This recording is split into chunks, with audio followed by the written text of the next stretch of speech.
सुरक्षा चक्र की दृष्टि से हमने मतलब हर प्रकार से, जैसे जहां स्नान करने के लिए लोग जाते हैं, एनडीआरएफ, एसडीआरएफ वहां तैनात रहेगी कि कोई अगर स्नान कर रहा है तो किसी प्रकार की दुर्घटना का शिकार न होने पावे, उसके लिए कदम उठाए गए हैं। आकाश में भी, जमीन में भी पूरे क्षेत्र को की सुरक्षा चाक चौबंद की गई है। 100 किलोमीटर के रेंज में कौन क्या आ रहा है, जा रहा है, कैसे क्या कर रहा है, वहां सीसीटीवी कैमरे के माध्यम से नियमित रूप से पूरे मेला क्षेत्र की सुरक्षा को दृष्टिगत रखते हुए निगरानी करने का काम किया जाएगा।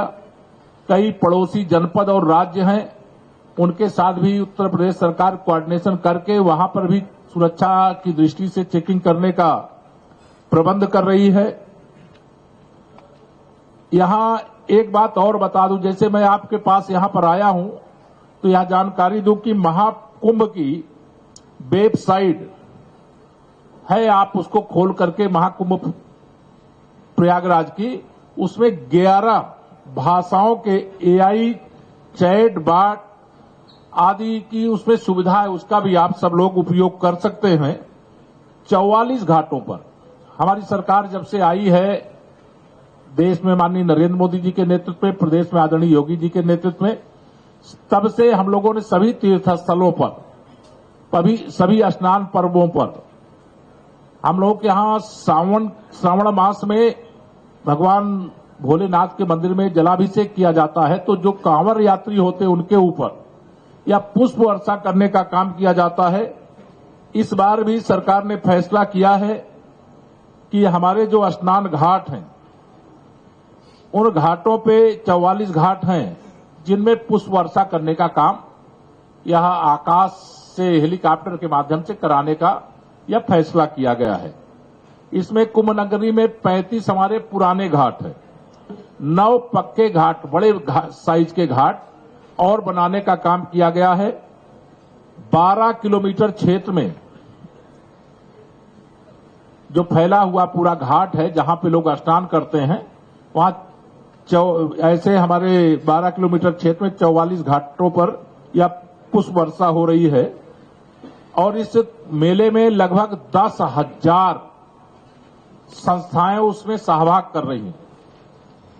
बड़े बड़े जो धार्मिक संस्थाएं हैं वो तो आती ही हैं, पूज्य संतों के जो स्थान हैं उनसे जुड़े हुए लोग आते ही हैं, और भी बड़ी संख्या में लोग वहां पर आकर के अनेक प्रकार से तीर्थ यात्रियों की सेवा करते हैं। एक जानकारी मैं आपको और दे दूं, जो हमारे शास्त्रों की मान्यता के अनुसार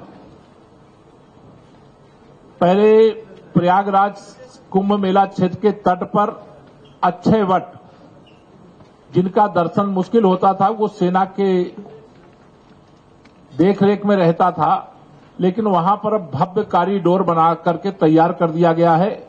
इस बार जो आएंगे उनको अक्षय वट के साक्षात दर्शन होंगे और यह जीवन का एक अद्भुत लाभ। प्रयागराज में लेटे हुए हनुमान जी के स्थान की बहुत मान्यता है। हनुमान जी के मंदिर का भी कॉरिडोर यहां बन करके तैयार हो गया है। सृष्टि का पहला जो यज्ञ है वो धरती पर ब्रह्मा जी ने किया था, उसे दशाश्वमेध घाट कहते हैं, वह भी प्रयागराज के अंदर संपन्न हुआ है।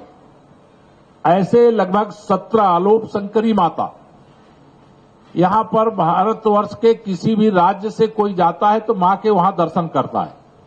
12 माधव एक स्थान है, वेणी माधव जी वहां के प्रधान हैं, बाकी 12 माधव के स्थान हैं, उनके भी स्थानों के भव्य और दिव्य रूप से निर्माण करने का काम किया गया है। बहुत बड़ी संख्या में काल सर्प दोष के कारण से अनुष्ठान कराते रहते हैं, तो प्रयागराज में भगवान नाग वासुकी जी का मंदिर है। मान्यता ये है कि प्रलय काल में जब समुद्र मंथन हुआ था तो वासुकी जी ने प्रयागराज में ही, प्रयागराज के कुंभ में विकास के कार्य होंगे, निर्माण के कार्य होंगे, तीर्थयात्रियों की सेवा के कार्य होंगे, सुरक्षा के कार्य होंगे, उन सब को तीर्थयात्रियों को सुपुर्द करने के लिए, वहां लोकार्पित करने के लिए उनके आगमन का भी कार्यक्रम है, या मैं आप सबको बताना चाह रहा हूं। एक इसमें जानकारी के लिए इस बार वहां जो कुंभ यात्री आ रहे हैं उनके लिए 1.5 लाख शौचालय, 1,50,000 शौचालय का निर्माण, चूंकि स्वच्छता हमारी प्राथमिकता है। साथ ही 5,000 यूरिनल के अलग से प्रबंध, बीच बीच में मेला क्षेत्र में बहुत लगातार मेला चलता है, स्थान नहीं रहते, तो यूरिनल की भी व्यवस्था वहां पर की गई है। 350 की संख्या में सामुदायिक शौचालय भी वहां पर यह बनाने का काम अंतिम चरण में है।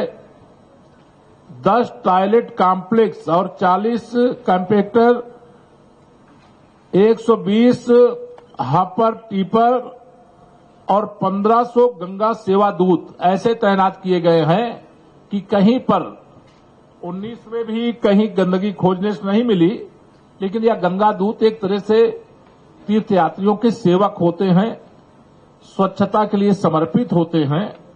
कहीं पर भी गंदगी का एक कण भी दिखेगा तो वह तत्काल वहां स्वच्छता के रूप में परिवर्तित हो जाए, यह काम इनके सबके द्वारा किया जाने वाला है। पर्यावरण की दृष्टि से भी मेले को हर प्रकार से अनुकूल बनाने की तैयारियां हैं, क्योंकि पर्यावरण हो, जल की निर्मलता और अविरलता हो, स्वच्छता हो, सुरक्षा हो।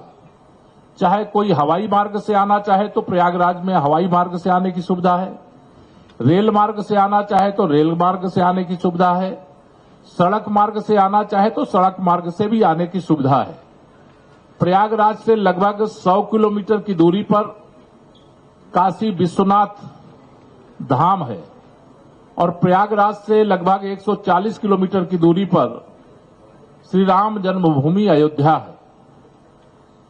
प्रयागराज से लगभग 80 किलोमीटर की दूरी पर मां विंध्यवासिनी का धाम है। विंध्याचल निवासिनी आप सब पढ़ते होंगे, तो जो तीर्थयात्री वहां आना चाहेंगे तो वह भी वहां पर आकर के उधर के भी दर्शन कर सकते हैं। इस पूरे मेला क्षेत्र में जो हमारे बहुत सारे सामग्री मतलब दुकानदार आते हैं, छोटे छोटे, जो इतनी बड़ी संख्या में तीर्थयात्री आते हैं तो उनको कई प्रकार की सामग्री की जरूरत पड़ती है। तो इसके लिए दुकानों के आवंटन की प्रक्रिया पूरी की गई है। 400 जो महत्वपूर्ण विद्यालय हैं हमारे प्रयागराज के, वहां के प्रधानाचार्यों को भी, चूंकि यह सरकार सब कुछ कर रही है, करने का प्रयास करेगी, लेकिन यह सामाजिक पर्व है तो समाज भी यह महसूस करे कि हमें इतनी बड़ी संख्या में आने वाले तीर्थयात्रियों की हर प्रकार से सेवा करनी है। तो आप 400 स्कूलों के प्रधानाचार्य, उनके शिक्षक और लगभग 4 लाख बच्चों और प्रयागराज में जो नागरिक है उससे भी अधिक संख्या में वहां व्यवस्था करने का एक यह लक्ष्य तय किया गया है। एक और मैं आप सबको शेयर करना चाहूंगा कि इस कुंभ को हम लोगों ने हरित कुंभ के रूप में, मतलब ग्रीन कुंभ के रूप में भी संपन्न करने का प्रयास किया है, जिसके लिए प्रयागराज में, केवल प्रयागराज शहर और शहर से लगा हुआ जो क्षेत्र, मेला क्षेत्र को स्पर्श करता है, वहां पर 3 लाख पौधों का विशेष तौर से रोपण किया गया है। सिंगल यूज प्लास्टिक का उपयोग मेला क्षेत्र में नहीं होगा, क्योंकि मेला क्षेत्र में ऐसी व्यवस्था की जा रही है कि उसका विकल्प लोगों को उपलब्ध रहेगा, लेकिन सिंगल यूज प्लास्टिक के कारण से कई प्रकार की समस्याएं आती हैं। तो पर्यावरण की दृष्टि से भी, वहां पवित्रता सुरक्षा की दृष्टि से भी ये सिंगल यूज प्लास्टिक से मुक्त पूरा हमारा कुंभ मेला रहेगा।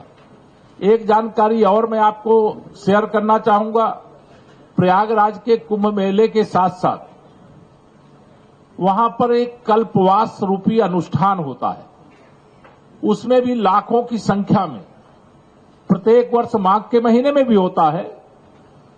वह उनका कोई जो अनुष्ठान कल्पवास का करते हैं, उनका 12 वर्ष का कार्यकाल होता है कि अगर किसी ने कल्पवास शुरू किया तो वह 12 वर्ष कल्पवास करेगा, तो उसको मोक्ष की कामना से करते हैं लोग। और वह पूरा होने के बाद ऐसी मान्यता है की मोक्ष की प्राप्ति होती है, तो कल्पवास के अनुष्ठान करता भी वहां बहुत बड़ी संख्या में, जो एक भी दिन मेला क्षेत्र से बाहर नहीं जाते, मेला क्षेत्र में भोजन नहीं करते, मेला क्षेत्र के बाहर का पानी नहीं पीते, ऐसा एक तरह से वो कठोर अनुष्ठान होता है। वहां वो अनुष्ठान करता भी लोग आएंगे और उनके सभी प्रकार के जो उनकी जरूरतें हैं उसके प्रबंध अलग अलग स्थान पर किए गए हैं।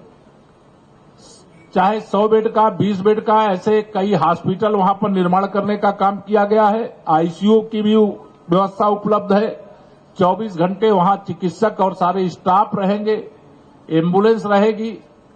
कोई भी असुविधा किसी भी प्रकार से, जो कह लीजिए कि 100 किलोमीटर के दायरे में सभी प्रकार से, मेला के अलावा 100 किलोमीटर के दायरे में यह व्यवस्था करने का सरकार ने निर्णय किया है। एक नेत्र कुंभ भी लगता है।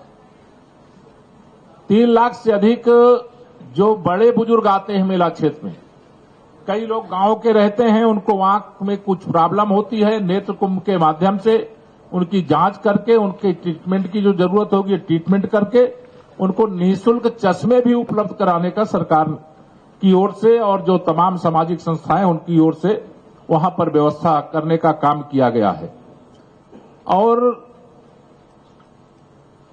इसमें मैं ये जरूर बताना चाहूंगा, यद्यपि ये बहुत बड़ा विषय है और वह सारा मैंने कहा कि आपको रिटर्न में ये सब मिल जाएगा, लेकिन 2-3 बातें और बता करके और ये